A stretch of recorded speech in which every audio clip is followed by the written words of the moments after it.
प्रेत का बयान कविता का व्याख्या। नागार्जुन जी हिंदी साहित्य की प्रगतिवादी धारा के प्रतिनिधि रचनाकार हैं। इनका काव्य सृजन विविधता का अनुपम उदाहरण है। कविता, उपन्यास, निबंध, यात्रा वृत्त, अनुवाद, बाल साहित्य आदि विधाओं में नागार्जुन का रचनात्मक अभिगम हिंदी साहित्य में एक अनुपम धरोहर के रूप में निरंतर अध्ययन और सृजन का प्रेरणा स्रोत बना हुआ है। उनका दृष्टिकोण सदैव ही यथार्थवादी भाव भूमि पर खड़ा है। हिंदी साहित्य में नागार्जुन का आगमन एक क्रांतिकारी कवि के रूप में होता है। वे सच्चे अर्थों में सर्वहारा वर्ग का प्रतिनिधित्व करते हैं। उनका संपूर्ण प्रगतिवादी काव्य जीवन के यथार्थ पर आधारित है। नागार्जुन की कविता में समाज के विभिन्न वर्गों की व्यापक हिस्सेदारी है। यही कारण है कि उनकी कविता में मानव जीवन से जुड़े प्रायः प्रत्येक पहलू का करारा व्यंग दिखाई देता है। शोषण के कारण जीवन को रसाद्र करना मुश्किल होता है। स्वतंत्र भारत का अध्यापक ऐसा ही चरित्र है, जिसकी छवि नागार्जुन जी ने प्रेत का बयान कविता में प्रकट किया है।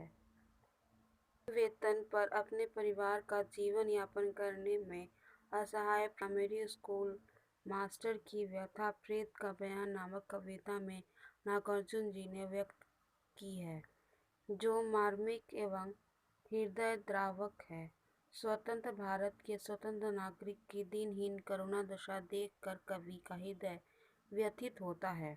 यहाँ कितने ही लोग क्षुधा से पीड़ित होकर दम तोड़ते हैं, लेकिन कारण कुछ और निकल जाता है। इस कविता में यम नचिकेता की कथा का संकेत करके कवि ने ज्ञान और दरिद्रता की विडंबना को उजागर किया है। प्रस्तुत कविता में कवि कहते हैं कि नरक के मालिक यमराज कड़क बोले, ओ रे प्रेत, सच सच बतला, कैसे मरा था? तुझे कौन सी बीमारी हुई थी? तू भूख से मरा है या अकाल से, या फिर बुखार और कालाजार जैसी बीमारी से, या फिर पेचिश, बदहजमी, प्लेग जैसी महामारी से मरा? किस तरह तू मरा? सच सच बतला। अचानक से हाड़ों का मानवीय ढांचा खड़खड़ हड़ करके कांपा। उसके हाथ लंबे चमचों जैसे लंबे पतले से थे। रूखी और पतली आवाज में प्रेत ने उत्तर दिया, नरक के मालिक को, कि महाराज, जो कहूँगा सच कहूँगा, झूठ नहीं बोलूँगा। इस स्वाधीन भारत के हम सब नागरिक हैं। मैं पूर्णिया जिला का निवासी हूँ, जो सूबा बिहार के सिवान में पड़ता है। थाना धमदाहा और बस्ती रूपावली है। मैं जाति से कायस्थ से हूँ और उम्र कुछ अधिक 55 साल है। पेशे से मैं प्राइमरी स्कूल का मास्टर था, किंतु भूख या क्षुधा ने मेरे प्राण ले लिए। यमराज बोले, परंतु मुझे ऐसी किसी व्याधि का पता नहीं है। प्रेत कड़क कर बोला, सावधान महाराज, हमारे सामने फिर कभी भूख का नाम न लीजिएगा।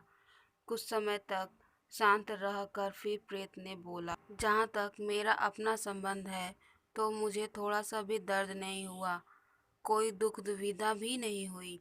सरलता पूर्वक मेरे प्राण निकले थे। बस मेरी आंत पेचिश का हमला न सह सके।